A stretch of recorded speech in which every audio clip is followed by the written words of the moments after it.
Hello student, आपका स्वागत है अल्फा इंस्टीट्यूट में।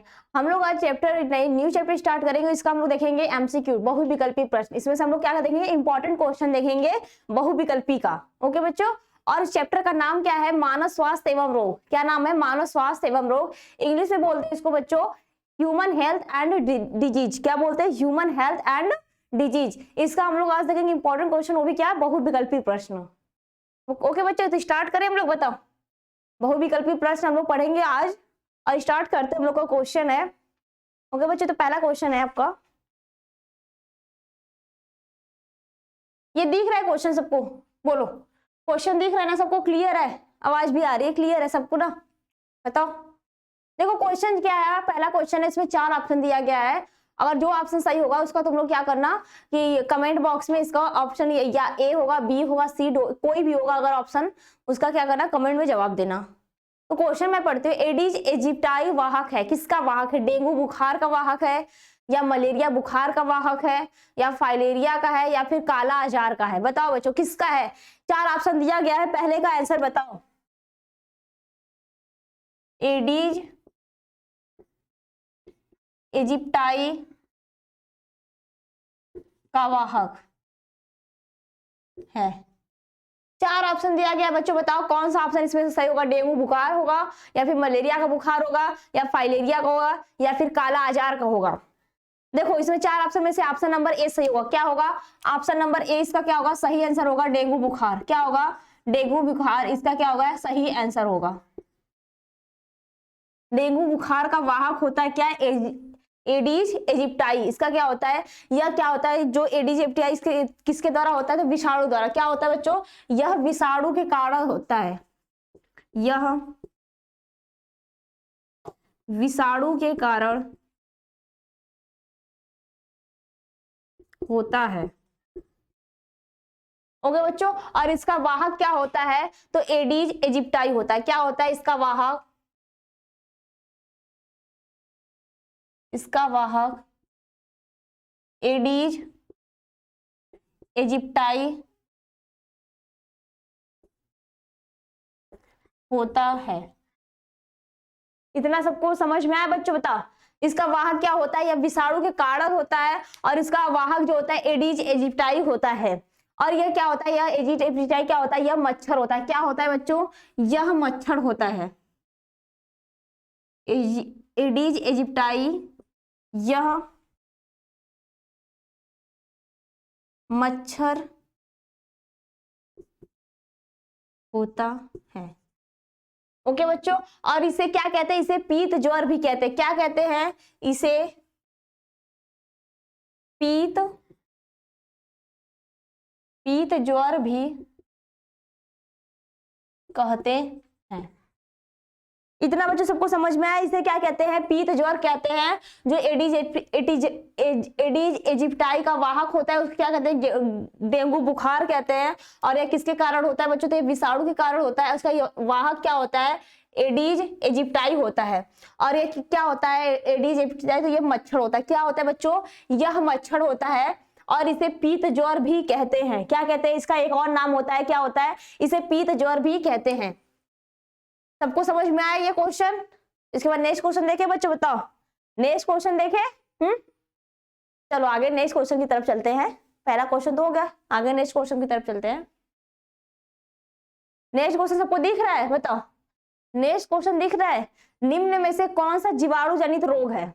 4 ऑप्शन दिया गया है, 4 ऑप्शन दिया गया है। चारों ऑप्शन में से बताओ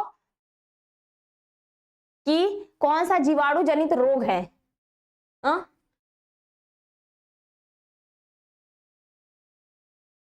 कमेंट करके बताओ तुम सब जल्दी जल्दी, कौन सा इसका जीवाणु जनित रोग है।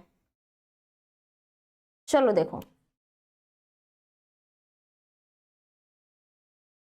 जीवाणु जनित रोग, इसका आंसर क्या होगा बच्चों? देखो इसमें 4 ऑप्शन दिया गया है, ठीक है, 4 ऑप्शन दिया गया बच्चों। कौन सा दिया है, पोलियो दिया है पहला, उसके बाद दिया है पायरिया दिया है, फिर अतिसार दिया है, फिर हाथी पांव दिया है। क्या दिया है इसमें, 4 ऑप्शन दिया है। इसमें से पूछा है कि जीवाणु जनित रोग है। क्या है, जीवाणु जनित रोग है, तो ऑप्शन नंबर सी होगा। क्या होगा बच्चों, ऑप्शन नंबर सी होगा, अतिसार। अतिसार क्या होता है, यह जीवाणु जनित रोग होता है। क्या होता है, यह जीवाणु जनित रोग होता है। और अतिसार को एक और नाम से बोलते हैं हैजा या फिर क्लोरा। ठीक है बच्चों, इसको क्या नाम देते हैं, हैजा। ओके बच्चों, और इसको एक और नाम देते हैं कोलेरा। क्या बोलते हैं इसको, कोलेरा। किसको बोलते हैं, अतिसार को हैजा भी या फिर कोलेरा भी बोलते हैं। इसमें क्या होता है, यह एक जीवाणु जनित रोग होता है और इस रोग का जो कारक होता है वो होता है साल्मोनेला टाइफ्यूरियम। क्या होता है, साल्मोनेला टाइफ्यूरियम। यह एक जीवाणु जनित रोग है।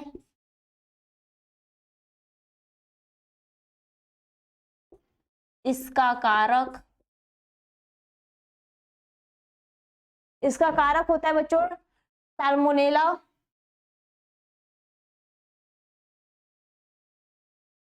साल्मोनेला साल्मोनेला टाइफीफ्यूरियम होता है। क्या होता है, टाइफीम्यूरियम।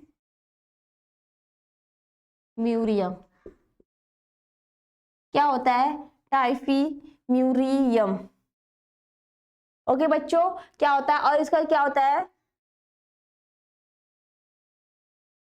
और इसे क्या होता है, यह एक जीवाणु होता है। क्या होता है इसमें, ये साइजेला सीजी एवं ई कोलाई भी जीवाणु है। क्या है,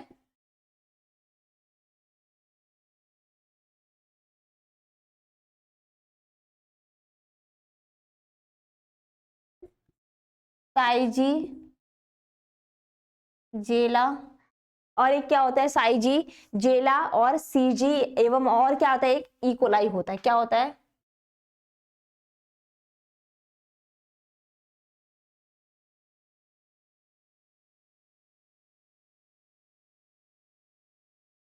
ई कोलाई।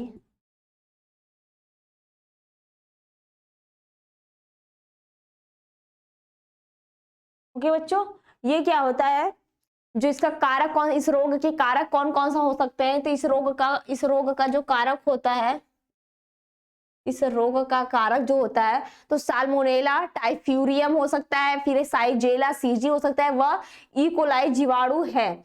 और ये हैजा या फिर कोलेरा, यह क्या है, एक जीवाणु जनित रोग है। तो अतिसार को किस नाम से भी जान सकते हैं, तो हैजा और कोलेरा नाम से भी जानते हैं इसको। और यह क्या है बच्चों, तो यह जीवाणु जनित रोग है। तो इसका सेकंड नंबर जो क्वेश्चन है बच्चों, इसका सबको आंसर पता चला कि निम्न में से जीवाणु जनित रोग क्या है। तो जीवाणु जनित रोग क्या है बच्चों, ऑप्शन नंबर सी करेक्ट होगा इसका, अतिसार।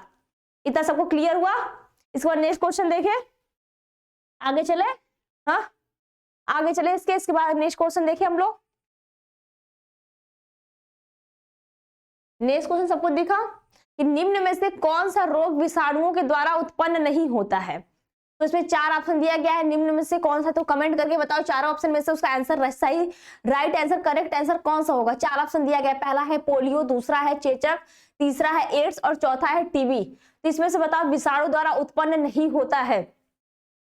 इसमें चार ऑप्शन में से ऑप्शन नंबर कौन सा सही होगा बताओ। ऑप्शन नंबर बी क्या होगा बच्चों, ऑप्शन नंबर बी टीबी, यह क्या है, इसका सही आंसर हो जाएगा। टीबी का पूरा नाम क्या होता है बताओ, किसी को पता है।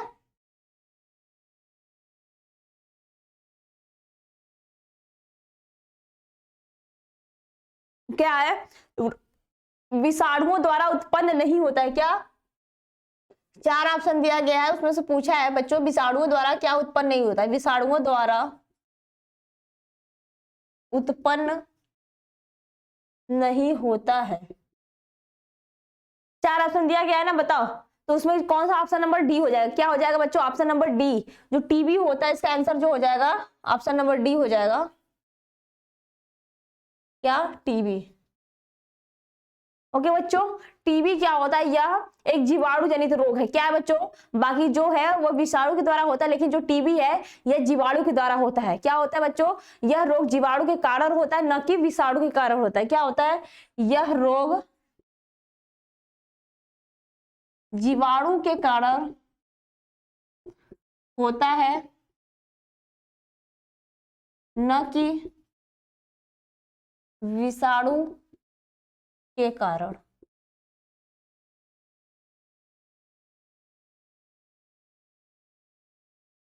इतना समझ में आया? यह क्या होता है, जीवाणु के द्वारा होता है, न कि विषाणु के द्वारा होता है। और जब इसका टीका कौन सा लगता है, तो इसका टीका बीसीजी का लगता है। किसका लगता है इसको, टीबी में टीका कौन सा लगता है, तो बीसीजी का। किसका लगता है बच्चों, बीसीजी का टीका लगवाया जाता है, लगवाया जाता है। इतना समझ में आया कि विषाणु द्वारा उत्पन्न नहीं होता है, तो जो टीबी रोग होता है वह विषाणु द्वारा नहीं होता, जब बल्कि किसके द्वारा होता है बच्चों, या जीवाणु के द्वारा उत्पन्न होता है। किसके द्वारा उत्पन्न होता है, या जीवाणु के द्वारा उत्पन्न होता है। इतना सबको समझ में आया? बताओ, इसके आगे चले ना, इसके आगे और भी अच्छे अच्छे क्वेश्चन है, बोलो। चले इसके आगे, चलो इसके आगे देखो। नेक्स्ट क्वेश्चन क्या है बच्चों, नेक्स्ट क्वेश्चन दिख रहा है। नेक्स्ट क्वेश्चन है बच्चों की चिकनगुनिया का संचरण, क्या वो लिखा है, चिकनगुनिया का संचरण किसके द्वारा होता है। इसमें 4 ऑप्शन दिया गया, कमेंट करके बताओ कौन सा ऑप्शन इसमें सही होगा।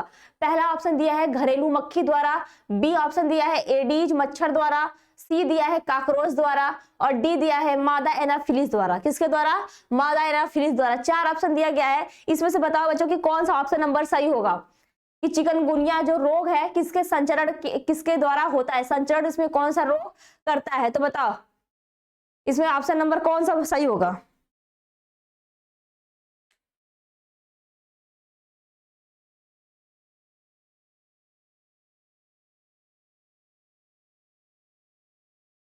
बोलो, कमेंट करके बताओ ना कौन सा, इसका ऑप्शन ही लिखो ना, मैं थोड़ी ना कह रही कि पूरा लिखो, ऑप्शन इसका लिखो।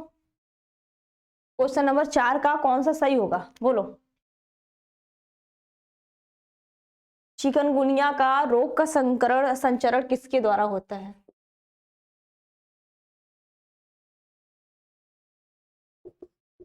चिकनगुनिया का रोग का संचरण किसके द्वारा होता है, किसके द्वारा होता है, तो एडीज मच्छर के द्वारा। किसके द्वारा होता है बच्चों, तो इसका हो जाएगा जो आंसर हो जाएगा चिकनगुनिया का, इसका होता है एडीज मच्छर द्वारा। किसके द्वारा होता है, एडीज मच्छर द्वारा। इतना सबको समझ में आया? और जो ये चिकनगुनिया होती है, ऑप्शन नंबर क्या हो जाएगा, 20 का करेक्ट आंसर हो जाएगा। क्या हो जाएगा, एडीज मच्छर द्वारा। किसके द्वारा होता है, एडीज मच्छर द्वारा होता है। और जो ये चिकनगुनिया का रोग होता है, यह विषाणु के कारण होता है। किसके द्वारा होता है, यह विषाणु के कारण होता है, यह विषाणु के कारण होता है। और इसका वाहक जो होता है, इसका वाहक एडीज मच्छर होता है। क्या होता है बच्चों, इसका जो वाहक होता है वह होता है एडीज मच्छर होता है। ये समझ में आया सबको कि चिकनगुनिया रोग जो होता है उसका संचरण किसके द्वारा किया जाता है, तो इसके क्या द्वारा, तो कौन सा मच्छर उसमें प्रेजेंट होता है, तो एडीज मच्छर प्रेजेंट होता है। और यह जो चिकनगुनिया होता है यह किसके द्वारा होता है बच्चों, तो यह विषाणु के द्वारा होता है। इसका वाहक जो होता है क्या होता है बच्चों, एडीज मच्छर होता है। इतना सबको समझ में आया? हम लोग कितने 4 क्वेश्चन कर चुके। ये बहुविकल्पों के इस चैप्टर का क्या है, बहुत इंपॉर्टेंट क्वेश्चन, इसमें से बहुत बार क्वेश्चन आया, और जो ये क्वेश्चन भी ये क्या है, बहुत इंपॉर्टेंट है। तो सबको जितना मैं करा रही हूँ उतना तो पढ़ लेना। ओके बच्चों, ज्यादा क्वेश्चन नहीं आते, एक चैप्टर से जितना भी करा रहे हो उसमें, अरे बहुत थोड़ी ना आएंगे, तुम लोग इतना नहीं बहुत ज्यादा है, बहुत ज्यादा ऐसे कर, तो ऐसा कुछ भी नहीं है, जितना पढ़ाया जा रहा है उतना तो पढ़ लो। हाँ चलो देखो, ये हो गया चिकनगुनिया का रोग। इसके आगे हम लोग नेक्स्ट क्वेश्चन के आगे बच्चों चले, आगे अगला क्वेश्चन देखे, बोलो अगला क्वेश्चन देखे ना। चलो आगे के क्वेश्चन देखते हैं कि 5वां क्वेश्चन क्या है। ओके बच्चों, देखो 5वां क्वेश्चन क्या है। 5वां क्वेश्चन सबको दिखा? 5वां क्वेश्चन सबको दिखा। निम्न में से निम्नलिखित किस रोग की पुष्टि विडाल परीक्षण द्वारा की जाती है, बताओ। ये तो सबको पता होना चाहिए, हाँ सबको पता होना चाहिए। सब लोग कमेंट करके बताओ इसका आंसर ना कौन क्या होगा, या तो ऑप्शन क्या होगा, इतना तो लिख सकते हो ना। इसमें 4 ऑप्शन दिया है, क्या दिया है, टाइफाइड दिया है, मलेरिया दिया है, अतिसार दिया है, और क्या दिया है, फाइलेरिया दिया है। इसमें 4 ऑप्शन दिया है। विडाल परीक्षण किसके द्वारा की जाती है, बताओ। हाँ इसका क्या होगा, 5वां का विडाल परीक्षण किसके द्वारा किया जाता है, विडाल परीक्षण ना। बिडाल परीक्षण की पुष्टि या फिर बिडाल परीक्षण किस रोग की पुष्टि के लिए किया जाता है? बिडाल परीक्षण किस रोग का पता लगाने के लिए, किस रोग की पुष्टि करने के लिए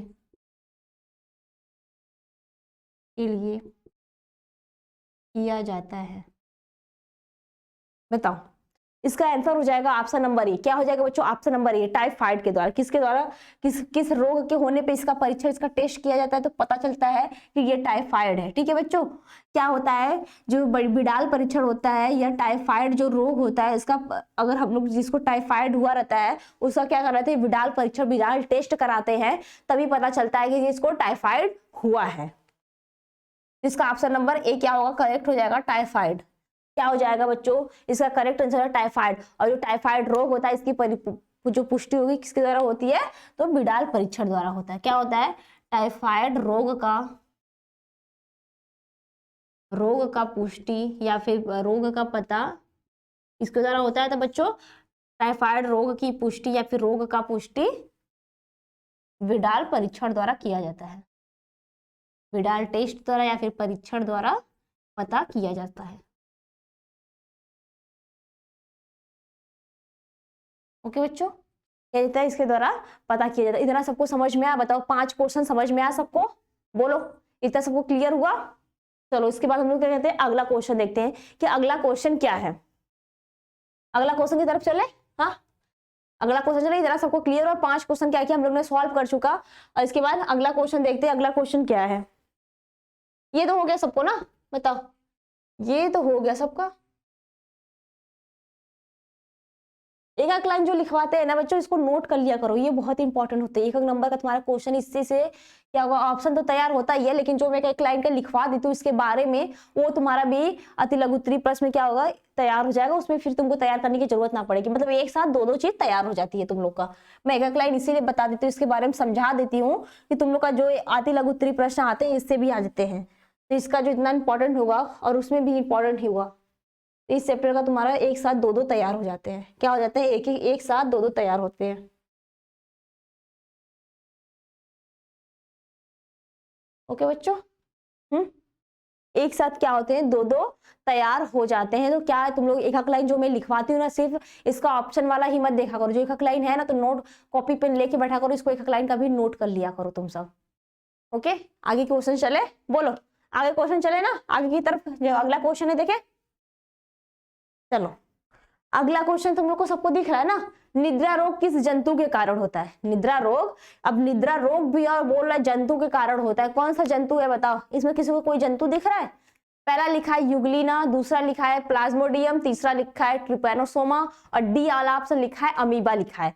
बताओ इसमें से किसी को कोई जंतु दिख रहा है ना? बताओ कौन सा जंतु है, इसका ऑप्शन बताओ। हाँ, इसका ऑप्शन बताओ कि किस निद्रा रोग किस जंतु के कारण होता है। छठवें का सब लोग आंसर बताओ कि निद्रा रोग किस जंतु के कारण होता है। क्या होता है? किस जंतु के कारण होता है निद्रा रोग? तो बताओ, इसमें 4 ऑप्शन दिया है, सब लोग बताओ कमेंट करके। इसका ऑप्शन नंबर क्या होगा? सी हो जाएगा, ट्रिपैनोसोमा। क्या हो जाएगा? ट्रिपैनोसोमा इसका क्या होगा? करेक्ट आंसर हो जाएगा, ट्रिपैनोसोमा। ट्रिपैनोसोमा क्या होता है? यह निद्रा रोग ट्रिपैनोसोमा से होता है। किस जंतु निद्रा रोग किस जंतु के कारण होता है? तो बच्चों यह ट्रिपैनोसोमा जंतु के कारण होता है। और यह क्या होता है? यह प्रोटोजोअन होता है। क्या होता है? जो ट्रिपैनोसोमा होता है, यह ट्रिपैनोसोमा यह एक प्रोटोजोअन है। क्या है बच्चों? यह एक प्रोटोजोअन के संक्रमण के कारण होता है। ये संक्रमण के कारण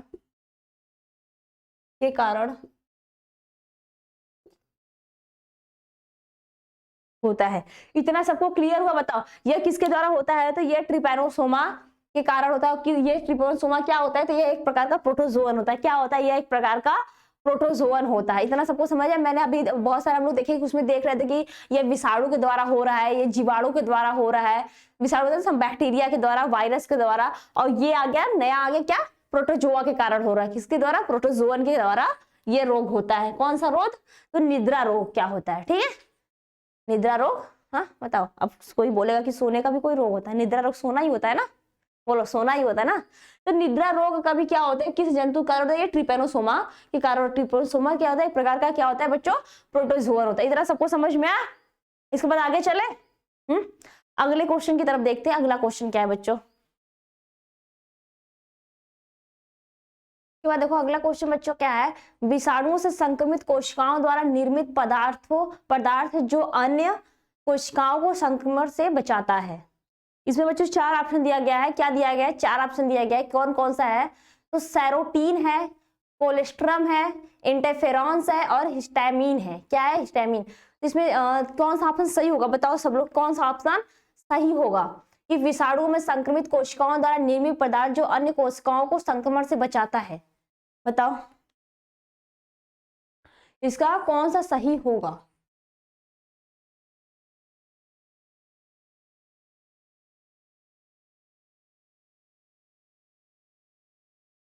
सातवें का बताओ, इसका क्या होगा बच्चों, ऑप्शन नंबर सी क्या होगा, इंटरफेरॉन्स। क्या होगा, इंटरफेरॉन्स, इंटरफेरॉन्स, ये क्या होगा, इसका करेक्ट आंसर होगा। क्या होगा, तो विषाणुओं से क्या होगा, संक्रमित, क्या होगा, विषाणुओं से संक्रमित कोशिकाओं द्वारा निर्मित पदार्थ जो अन्य क्या कोशिकाओं को भी, अगर कोई भी एक कोशिका, क्या इससे समझ सकते हैं बच्चों कि अगर कोई एक कोशिका है वह संक्रमित है, क्या है, संक्रमित है, लेकिन दूसरा जो कोशिका उसके बगल वाला संक्रमित न हो, वो बचा रहे, तो किसके द्वारा बचा रहेगा, तो इंटरफेरेंस के द्वारा क्या होता है बच्चों, वह बचा रहेगा। इतना सबको समझ में आया। हाँ, क्या होगा, वह इंटरफेरेंस के द्वारा बचा रहेगा। इसके बाद अगला क्वेश्चन देखे। अच्छा देखो बच्चों, इंटरफेरेंस क्या होता है, यह जो होता है,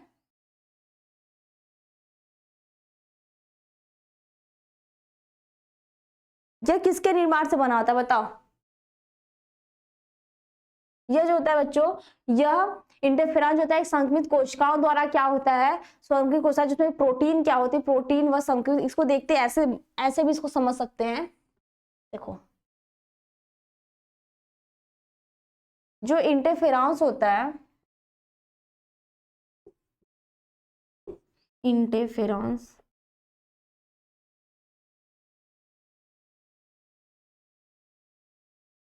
ओके बच्चों, तो इंटरफेरेंस क्या होता है, यह वायरस द्वारा, जो वायरस से अगर संक्रमित, वायरस या फिर विषाणुओं से जो कोशिकाएं संक्रमित हो जाती हैं और जो अन्य कोशिकाएं क्या होती है वायरस से संक्रमित न हो, तो उसको क्या करती है, बचाती हैं। जो इंटरफेरेंस कोशिकाएं होती हैं यह उनको बचाती हैं। जैसे यहाँ पे लिखना है तो लिख लो सब लोग, जो इंटरफेरेंस, इंटरफेरेंस कोशिकाएं वायरस से संक्रमित होने से बचाती हैं।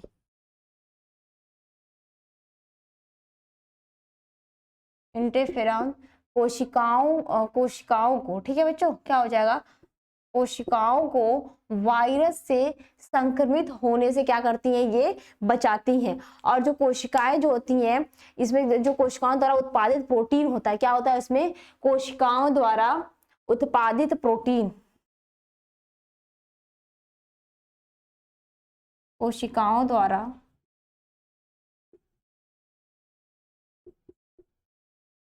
उत्पादित कोशिकाओं द्वारा जो बच्चों उत्पादित प्रोटीन होता है, जो अन्य स्वस्थ कोशिकाओं को क्या करती है, उनसे सुरक्षा प्रदान करती है। क्या करती है, कोशिकाओं द्वारा उत्पादित प्रोटीन जो होती हैं अन्य कोशिकाओं को वायरस से सुरक्षा प्रदान करती हैं। क्या करती हैं? उसमें जो कोशिकाओं में जो प्रोटीन प्रेजेंट होते, प्रोटीन जो निकलते हैं वो अन्य कोशिकाओं से क्या करते हैं बच्चों? उसे सुरक्षा प्रदान करती हैं। और इंटरफेरेंस का मेन कार्य यही होता है कि जितने भी संक्रमित कोशिकाएं होने से क्या करती है वो? उन लोग का बचाव करती है। क्या करती है? उन लोग का बचाव करती है। या तो बोल सकते हैं जो वायरस संक्रमण से क्या करती है? वायरस संक्रमण में एंटीबायोटिक का काम करती है। क्या करती है? इसका मेन पॉइंट ये होगा कि जो होती है यह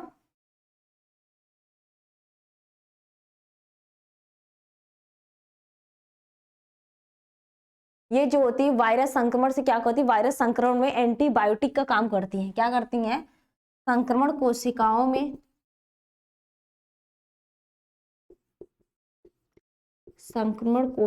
में एंटीबायोटिक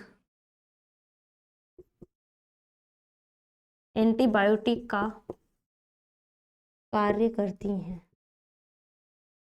इतना बच्चों सबको समझ में आया कि इंटरफेरेंस क्या होता है? इतना तो सबको समझ में आया होगा। और इंटरफेरेंस क्या करती है? कई बीमारियों के इलाज के लिए भी उपयुक्त होता है। क्या होता है? एक इंटरफेरॉन कई बीमारियों के लिए प्रयुक्त होता है। क्या होता है? यह कई बीमारियों के लिए क्या होता है बच्चों? ये प्रयुक्त होता है। जो इंटरफेरॉन होता है, क्वेश्चन अभी को समझ में आया सबको? विषाणुओं से संक्रमित कोशिकाओं द्वारा जो पदार्थ जो अन्य कोशिकाओं से क्या करते हैं? संक्रमित में से बचाते हैं। तो यही कारण होता है कि जो इंटरफेरॉन्स होते हैं उसमें क्या होता है? यह एक इसमें जो सुरक्षा, इसमें क्या होता है? संक्रमित कोशिकाओं में एंटीबायोटिक का कार्य करती है। कौन एंटीबायोटिक का कार्य करती है? तो जो इंटरफेरॉन्स होता है बच्चों वो क्या करती है? एंटीबायोटिक का कार्य करती है। और यह इंटरफेरेंस क्या होता है बच्चों की? ये बीमारियों के लिए प्रयुक्त होता है, कई बीमारियों के इलाज के लिए भी प्रयुक्त होता है। और इंटरफेरेंस कोशिकाओं को जो क्या करता है? वायरस से संक्रमित होने से बचाती है।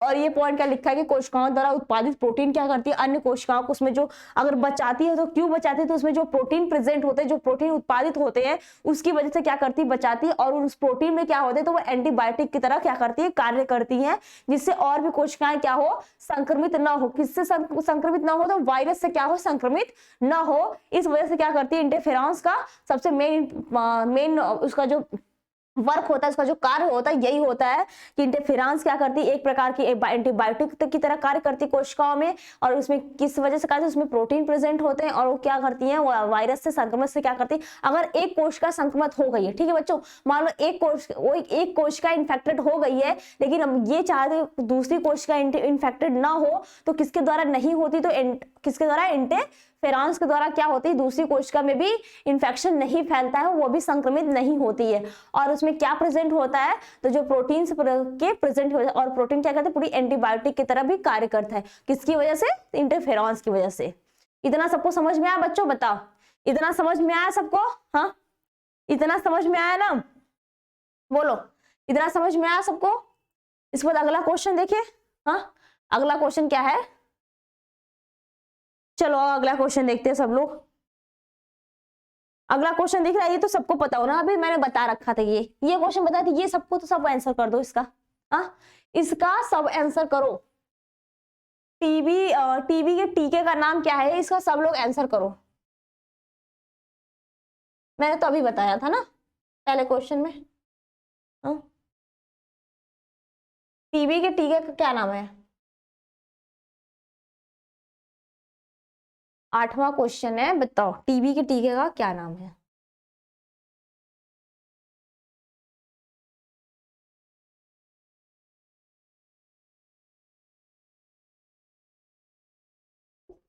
बताओ, चार ऑप्शन दिया गया, कौन है? PAS दिया है, दूसरा दिया है OPV दिया है, और C वाला दिया है DPT दिया है, और D वाला आंसर होगा BCG। इसका सही आंसर क्या हो जाएगा बच्चों? ऑप्शन नंबर कौन सा हो जाएगा? D।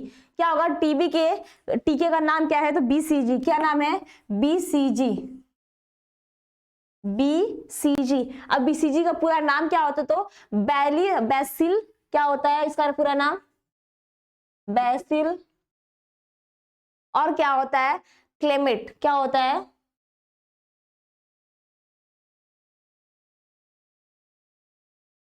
हाँ, क्लेमेट, यही होता है।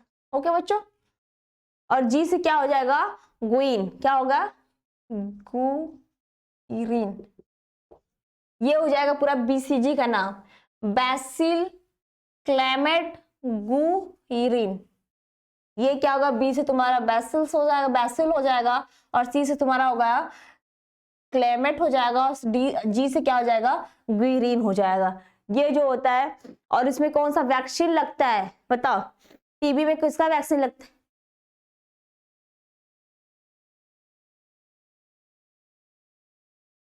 ओके बच्चों।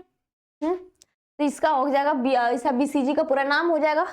टीबी में कौन सा टीका लगता है, और टीबी का पूरा नाम क्या होता है बच्चा, उसमें vaccine for is a vaccine for क्या होगा, ट्यूबरकुलोसिस। क्या होता है बच्चों, ट्यूबरकुलोसिस। क्या हो गया इसका, tuber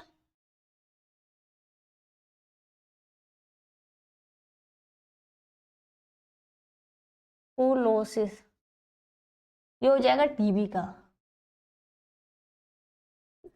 is a vaccine for, ये हो जाएगा ट्यूबरकुलोसिस। क्या हो जाएगा बच्चों, ट्यूबरकुलोसिस।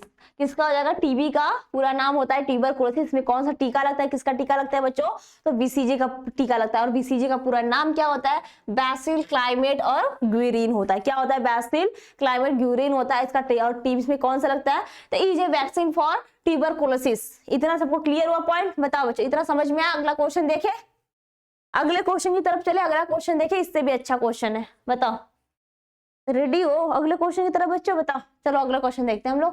हाँ, अगला क्वेश्चन सब देख रहे हो, बताओ इसका आंसर बताओ सब। देखो, मैलिगेंट ट्यूमर क्या होता है, मैलिगेंट ट्यूमर में कोशिकाएं गुणन करती हैं, तेजी से बढ़ती हैं तथा शरीर के अन्य भागों तक पहुंचकर नए ट्यूमर बनाती है। क्या करती है, नए ट्यूमर बनाती है। और रोग की यह अवस्था कहलाती है, कौन सी अवस्था कहलाती है, कौन सी स्टेज में होती है, मैलिगेंट ट्यूमर। जो कोशिकाएं होती है, गुणन मतलब डुप्लीकेशन मल्टीप्लिकेशन करती, गुणन करती है, अपनी संख्या को बढ़ाती है, बहुत तेजी से बढ़ती है तथा शरीर के अन्य भागों में पहुंच। मान लो एक जगह अगर ट्यूमर बना रहा है, मैलिगेंट ट्यूमर एक जगह है, तो दूसरी जगह भी क्या कर देगा, अपना बनाने लगा। तो किस अवस्था में बनाती है, कौन सा स्टेज होता है इसमें से, बताओ। पहुंचकर नए ट्यूमर बनाती है, मतलब पुराना जो ट्यूमर है बच्चों, वहां से पहुंचकर क्या करती है, दूसरी जगह फिर नया बनाती है। तो यह रोग जो होता है किस अवस्था में होता है, इसमें चार अवस्था दिया गया है। कौन सा पहला है, ये तो मेटोजेनेसिस है। क्या है बच्चों, मेटोजेनेसिस है। दूसरा है मेटास्टैसिस है, और तीसरा क्या दिया है, टेराटोजेनेसिस। क्या दिया है, टेराटोजेनेसिस।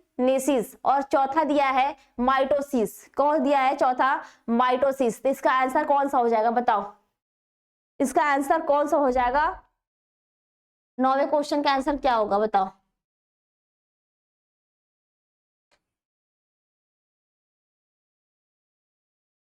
नौवें क्वेश्चन का आंसर क्या होगा, 4 ऑप्शन दिया गया, मैंने चारों बता दिया, इसका आंसर बताओ।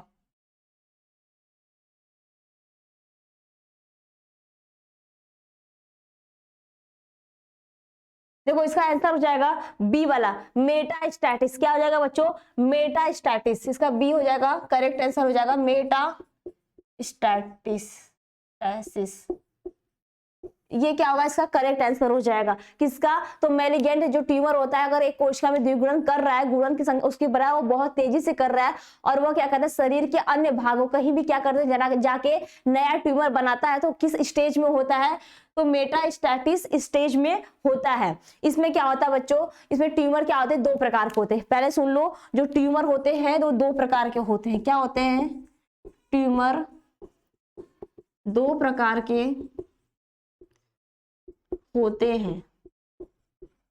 क्या होते हैं बच्चों, ट्यूमर 2 प्रकार के होते हैं, एक तो सुदम होता है, एक दुर्दम होता है। क्या होता है, एक सुदम हो जाएगा, दूसरा दुर्दम हो जाएगा। ओके बच्चों, 2 प्रकार की क्या होती हैं, ट्यूमर्स होती हैं। जो सुदम का एक नाम होता है मैलिग्नेट। क्या होगा,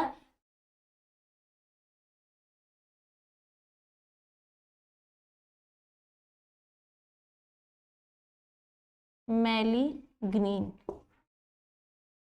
ओके बच्चों, और जो दुर्दम होता है उसका होता है मेलिगेंट ट्यूमर। क्या होता है, तथा दूसरे का, पहले का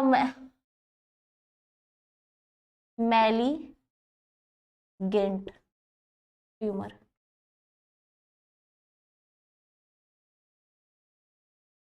ये तो क्या होते हैं, दो प्रकार के, मैनीगेंट हो जाएगा, ये मैली नहीं मैनीगेंट हो, मैनीगेंट, ओके।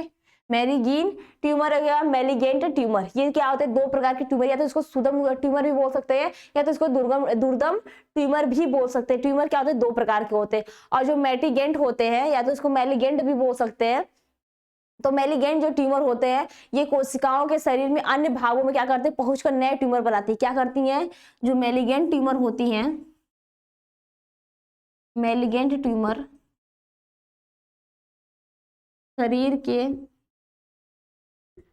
अन्य भागों में पहुंचकर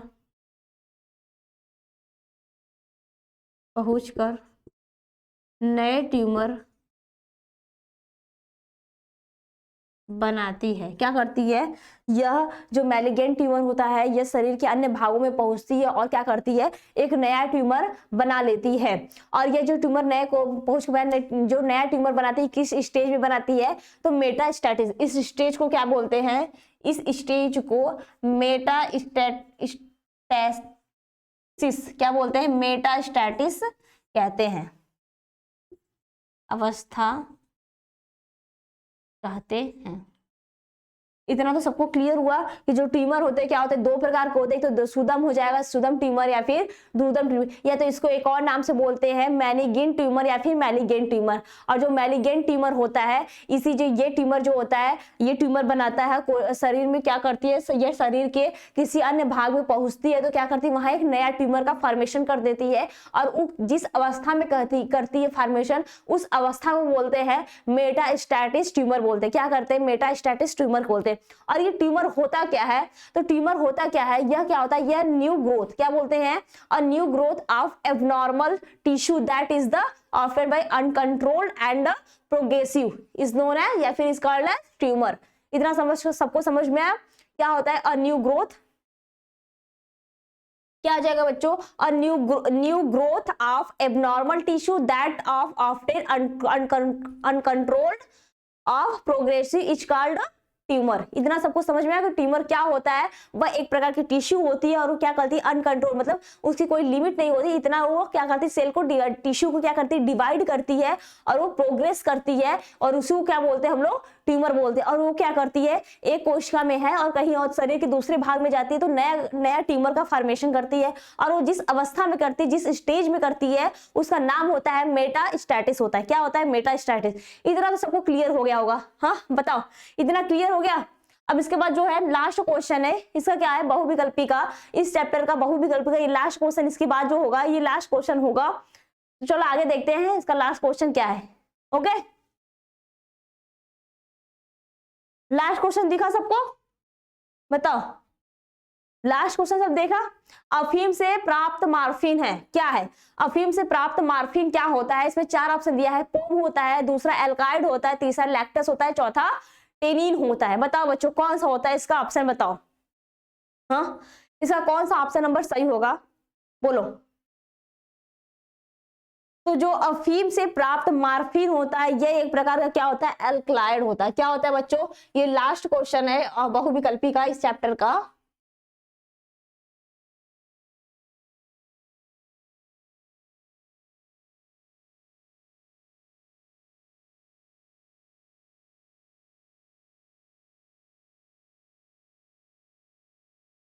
तो 10वां का क्या हो जाएगा, ऑप्शन नंबर बी। क्या हो जाएगा बच्चों, इसका बी हो जाएगा। तो इसका जो होगा, अफीम से प्राप्त मार्फिन होता है, क्या होता है, अफीम से प्राप्त मार्फिन, अफीम से प्राप्त मार्फिन होता है, इसका आंसर हो जाएगा बी, एल्कलाइड। क्या हो जाएगा बच्चों, इसका ऑप्शन नंबर बी हो जाएगा, एल्कलाइड। क्या होगा, ये सही आंसर हो जाएगा इसका। इतना सबको समझ में आया। और जो मार्फिन मार्फिन होता है, ये क्या होता है, पेपेरवर, क्या होता है, पेपेर मार्फिन, पेपेवर, ओके बच्चों, यह क्या होता है, मार्फिन पेपेवर या फिर सोमनीफेरम, क्या होता है, सोमनीफेरम